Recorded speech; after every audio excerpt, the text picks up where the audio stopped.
તારીખ 26 એપ્રિલે યોજાનારી માંડવી નગરપાલિકા ચૂંટણીને લઈને રાજકીય માહોલ ગરમાયો છે।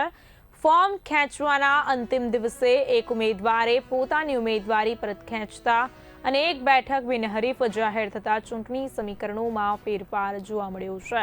માહિતી મુજબ વોર્ડ નંબર 5માંથી આમ આદમી પાર્ટીના ઉમેદવારે ફોર્મ પરત ખેંચ્યું હતું, જ્યારે વોર્ડ નંબર 6માં ભાજપના ઉમેદવાર ધર્મિષ્ઠાબેન પટેલ બિનહરીફ જાહેર થયા છે।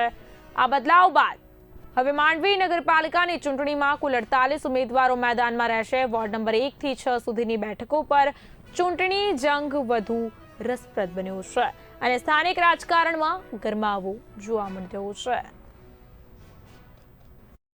માંડવી નગરપાલિકાની સામાન્ય ચૂંટણી માટે કુલ 69 ઉમેદવારોએ ફોર્મ ભરેલા હતા।